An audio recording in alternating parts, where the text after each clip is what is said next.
I am witnessing one of the most seismic geopolitical collapses of the 21st century, and yet most Western analysts have completely misunderstood its true implications.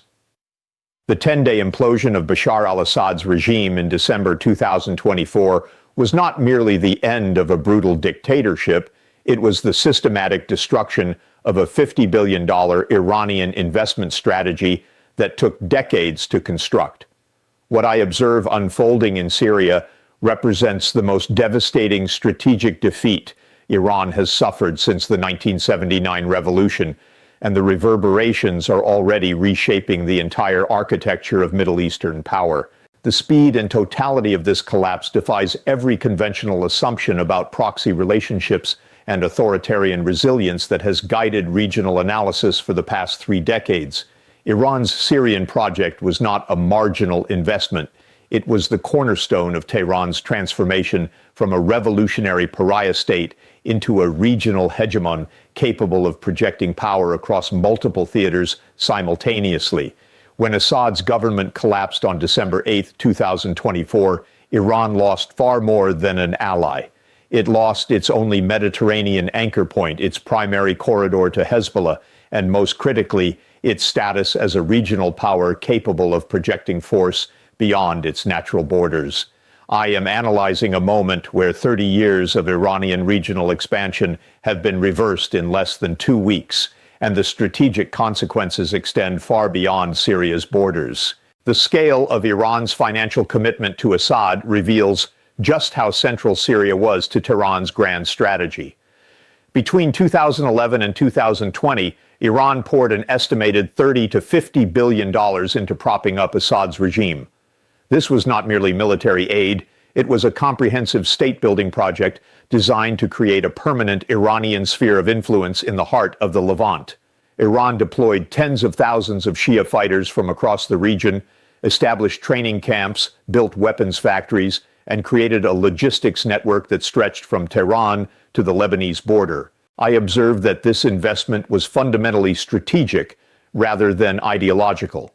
Syria served as Iran's gateway to the Mediterranean, its land bridge to Hezbollah, and its forward operating base against Israel.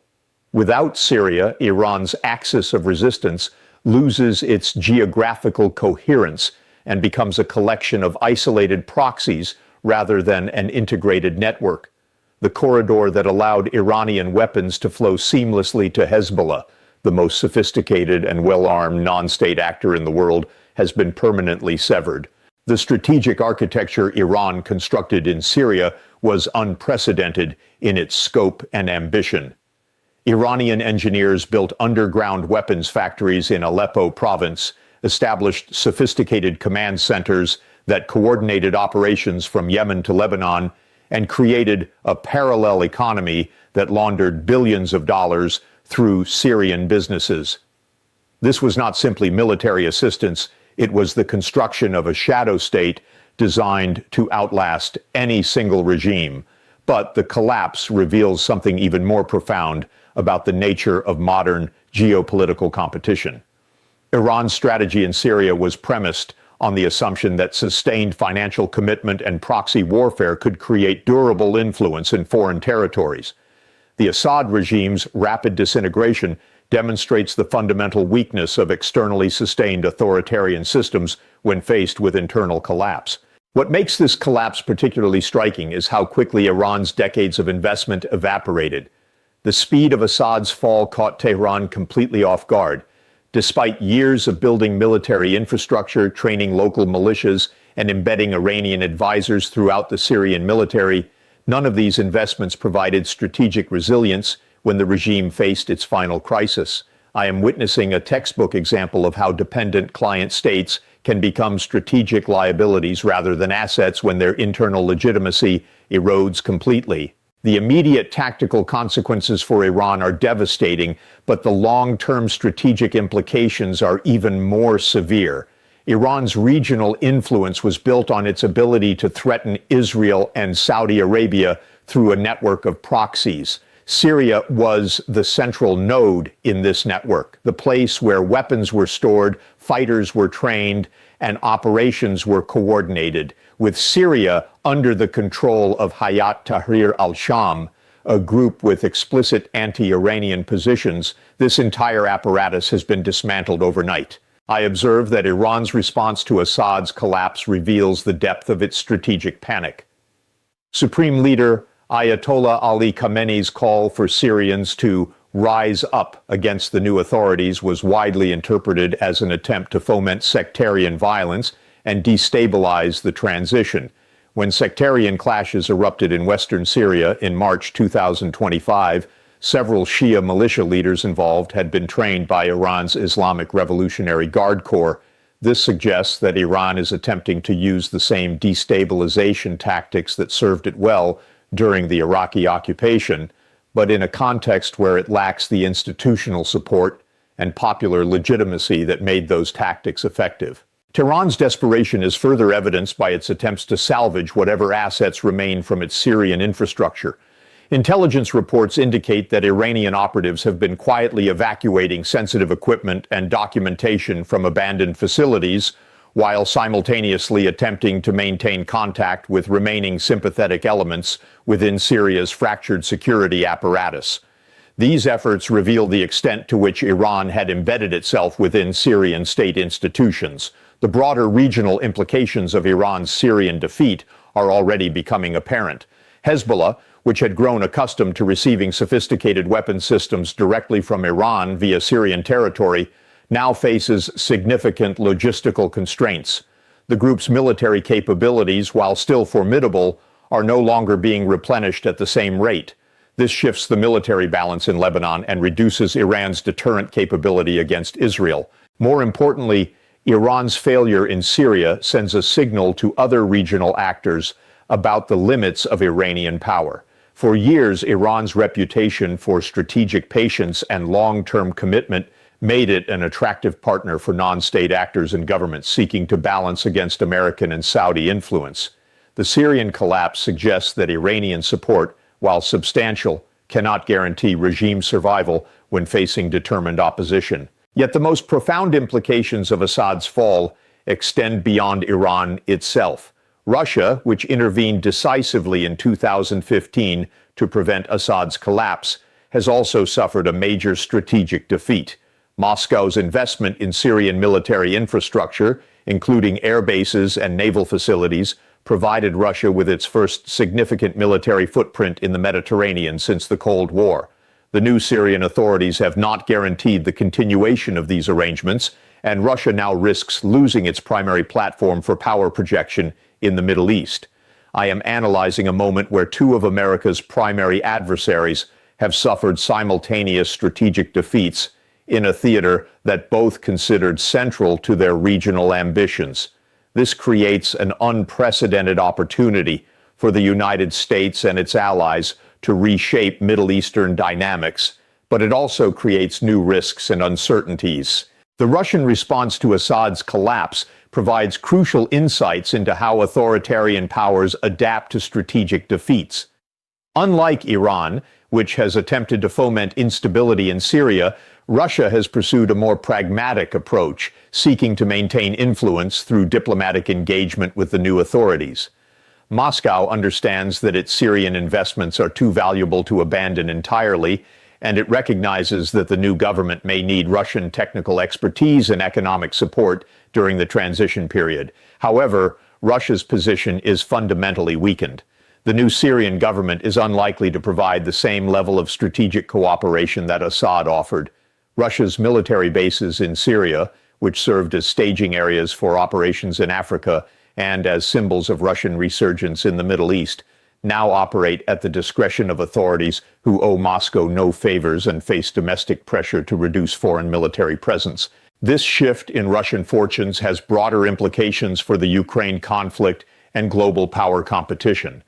Russia's failure to protect a key ally raises questions about the reliability of Russian security guarantees. Other countries that have aligned with Moscow, from Belarus to Central Asian states, are likely reassessing whether Russian support provides genuine security or merely creates dependency that cannot be maintained during crises. I observe that the Assad collapse is forcing a fundamental recalibration of the Russia-Iran relationship.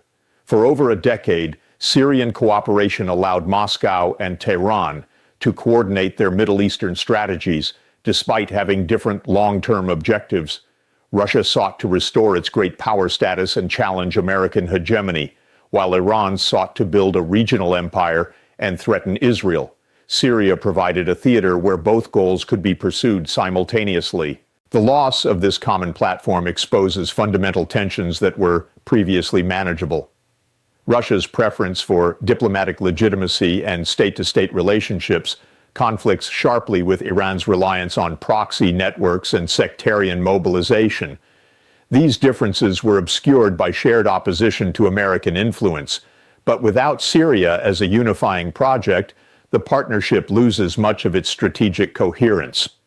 Moscow now faces a choice between maintaining its relationship with Tehran or pursuing more pragmatic engagement with Syria's new authorities. With Assad gone, Russia and Iran must reconsider whether their partnership serves their respective interests. Iran's focus on sectarian influence and proxy warfare conflicts with Russia's preference for state-to-state relationships and diplomatic legitimacy.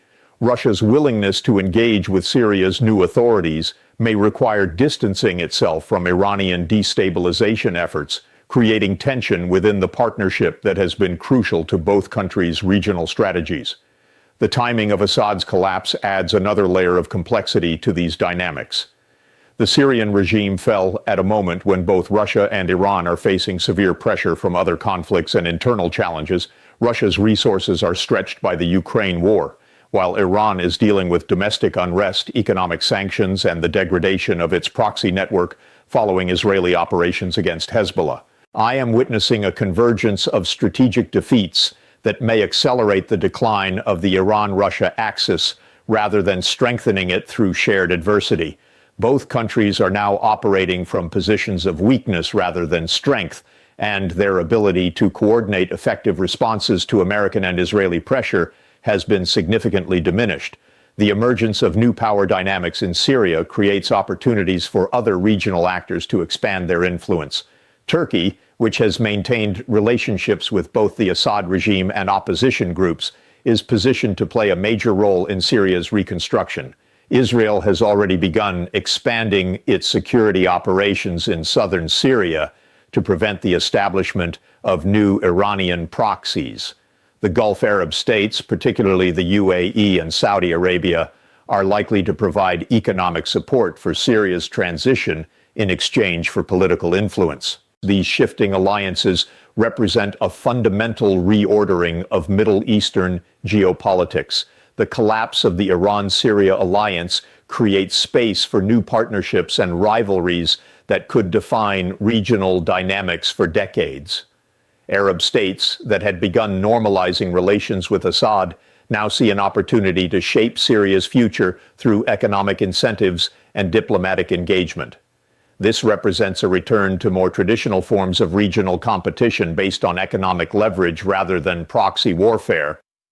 The question is not merely who will fill the vacuum left by Iranian influence, but whether the new order will be more stable than the proxy-driven system that characterized the region for the past 2 decades. What I find most significant about Syria's transition is how it challenges conventional wisdom about authoritarian resilience and external support. Assad's regime survived 13 years of civil war with massive Iranian and Russian backing, leading many analysts to conclude that external support could indefinitely sustain even unpopular governments. The regime's sudden collapse suggests that external assistance has limits, that when internal legitimacy is completely exhausted, no amount of foreign investment can prevent systemic failure. This lesson extends far beyond Syria. Authoritarian regimes around the world that rely on external patronage must now reconsider the durability of their arrangements. China's clients in Africa and Central Asia, Russia's allies in the former Soviet space, and Iran's remaining proxies all face new questions about whether their sponsors can or will provide effective protection during moments of crisis. The Assad collapse also demonstrates how quickly geopolitical investments can become worthless when underlying assumptions prove false.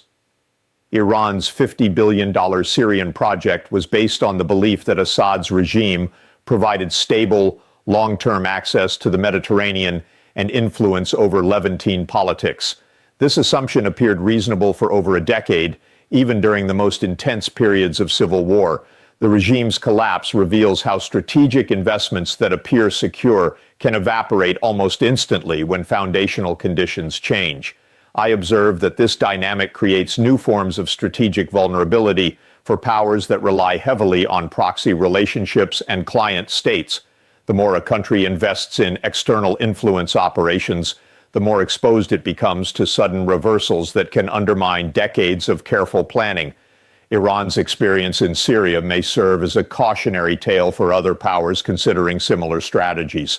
The implications extend beyond immediate regional competitors. China's Belt and Road Initiative, Russia's efforts in Africa, and even American partnerships in various regions all depend on assumptions about the durability of client relationships. The Syrian collapse demonstrates that even the most heavily subsidized and militarily supported regimes can fail catastrophically when their internal legitimacy is exhausted. This reality forces all major powers to reconsider the reliability of external influence as a foundation for long-term strategic planning. As we move forward, the most critical question is whether Iran and Russia can adapt their regional strategies to accommodate their Syrian defeat, or whether this loss will trigger a broader decline in their influence. Both countries possess significant assets and capabilities that extend beyond their Syrian investments, but the psychological and strategic impact of losing such a central position cannot be easily overcome. Iran may attempt to compensate for its Syrian losses by intensifying its support for remaining proxies, particularly in Iraq and Yemen. However, these relationships do not provide the same strategic advantages that Syria offered, and they may prove more difficult to maintain as regional dynamics shift. Russia may seek to rebuild its Middle Eastern influence through relationships with countries like Egypt and Libya, but these partnerships are unlikely to provide the same level of strategic depth that Syria represented. The Assad collapse marks the end of an era in Middle Eastern geopolitics, an era defined by the Iran-Russia axis and their success in using proxy warfare and authoritarian solidarity to challenge American influence. What emerges next will depend on how effectively the United States and its allies capitalize on this strategic opening, and how successfully Iran and Russia adapt to their new limitations.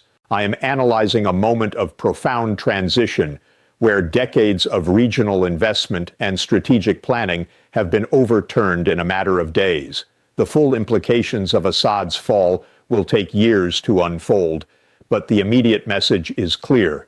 The Middle East's power balance has shifted dramatically, and the Iran-Russia axis that dominated regional politics for the past decade has suffered a defeat from which it may never fully recover.